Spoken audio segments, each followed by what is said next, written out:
नमस्कार साथियों, मैं डॉक्टर राजेश सर आप सभी का एकलव्य एग्रीकल्चर एकेडमी में स्वागत करता हूं। संस्थान के द्वारा आप सभी के लिए जो भी आपके नौकरी से संबंधित हो या आपके परीक्षा से संबंधित हो महत्वपूर्ण अपडेट होते हैं वो आप तक पहुंचाने का प्रयास किया जाता है और उसी के संबंध में आप सभी के भी बहुत सारे प्रश्न हमेशा आते रहते हैं। पिछले 2-3 वर्षों से कृषि प्राथमिक सहायक एग्रीकल्चर के छात्रों के बीच में एक पहेली बनके बना हुआ है और इस पहेली का आज तक अभी तक निदान सही नहीं मिल पाया।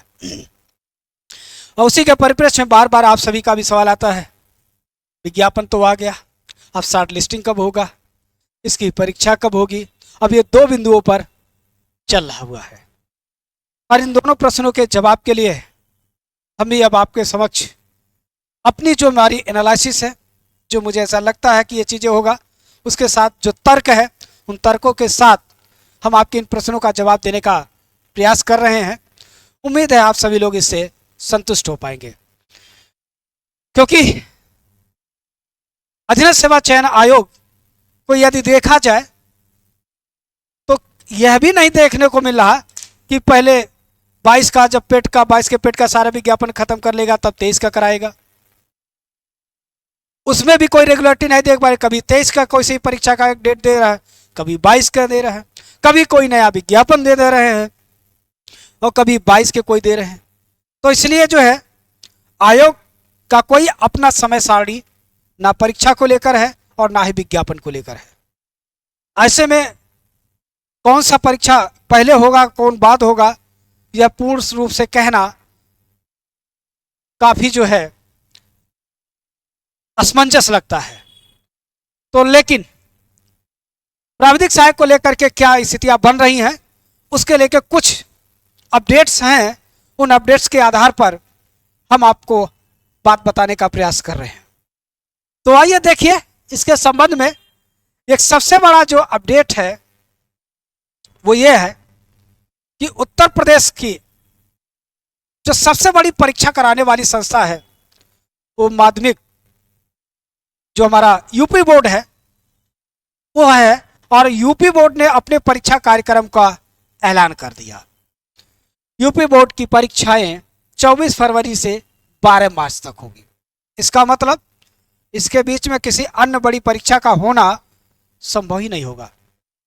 क्यों नहीं होगा वो भी यहीं से बातें स्पष्ट हो जा रही है, क्योंकि देखिए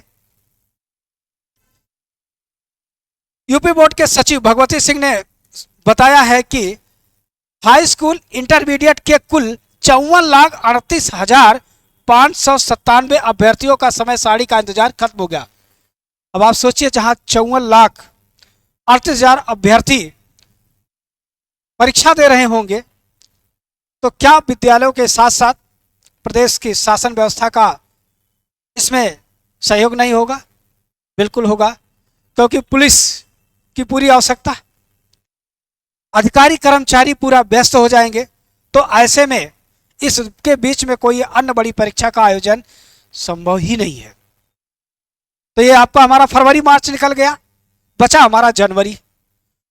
तो हम सभी को पता है जनवरी में महाकुंभ के मेले का आयोजन है और जिनमें इसमें पूरा उत्तर प्रदेश शासन प्रशासन की 100% भागीदारी सुनिश्चित है और इनके भागीदारी के बिना महाकुंभ के मेले का आयोजन नहीं है, क्योंकि ये अंतर्राष्ट्रीय ख्याति के लिए है, राष्ट्र का इसमें सम्मान है। तो ऐसे में जनवरी में भी किसी बड़े परीक्षा का आयोजन होना संभव नहीं है। तो अब बचा क्या? अब 2 सवाल हमारे हैं, एक तो परीक्षा होना, दूसरा शॉर्ट लिस्टिंग होना। तो प्राविधिक सहायक का जो शॉर्ट लिस्टिंग की बात है वो दिसंबर में तो हो जाएगा। शॉर्ट लिस्टिंग दिसंबर में संभव है, लेकिन परीक्षा के बारे में आप क्या होगा तो आगे देखिए कुछ और बातें इसमें जो है अभी देखने को मिलेगा, क्योंकि ये अधीनस्थ देखिए अधीनस्थ सेवा चयन आयोग ने जनवरी में एक छोटे परीक्षा का 5 जनवरी को दंत स्वास्थ्य विज्ञानी मुख्य परीक्षा का आयोजन कर रहे हैं। एक छोटी परीक्षा है, इसी के साथ एक और परीक्षा लगा है, देखिए लेखा परीक्षक एवं सहायक लेखाकार। ये भी कब है? 5 जनवरी को 10 से 12 के बीच में। तो चूंकि ये छोटे परीक्षाएं हैं, लखनऊ शहर में ही आयोजित किए जा सकते हैं, तो यह परीक्षा हो जाएगा। लेकिन जो परीक्षाएं बड़ी है उनको करना इतना आसान नहीं होगा। तो अब हमारा जो एजीटीए जो परीक्षा है, इसकी संभावनाएं क्या है? तो इसकी संभावनाएं अब मार्च के बाद है, मार्च के बाद है। इसके पहले होने की उम्मीद ना के बराबर है। क्यों? क्योंकि ऑलरेडी आप देख पा रहे हैं अभी हमारे दिसंबर में शॉर्ट लिस्टिंग, जनवरी में महाकुंभ और फरवरी से आपका जो है यूपी बोर्ड की परीक्षा। तो इसलिए जो है अब ये मार्च के बाद, क्योंकि जो वर्ष 2023 के पेट से जो विज्ञापन आया है हमारा एजीटीए 7वां विज्ञापन है।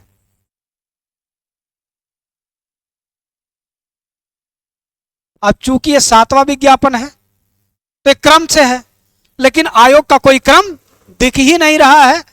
तो कब किसका ये शॉर्ट लिस्टिंग कर देंगे, कब किसका परीक्षा का डेट दे देंगे, यह कहना बड़ा मुश्किल है। इसलिए अपने समस्त तैयारी करने वाले युवाओं से मेरा निवेदन है कि आप सभी लोग अपनी तैयारी को एक सही दिशा में बनाए रखिएगा, क्योंकि आयोग के बारे में कुछ भी सही सही बता पाना मुश्किल हो जाता है। और अगर इस बीच में अपनी तैयारी आप बेहतर बनाए रखेंगे तो आपको मौका भी अच्छा मिल रहा है।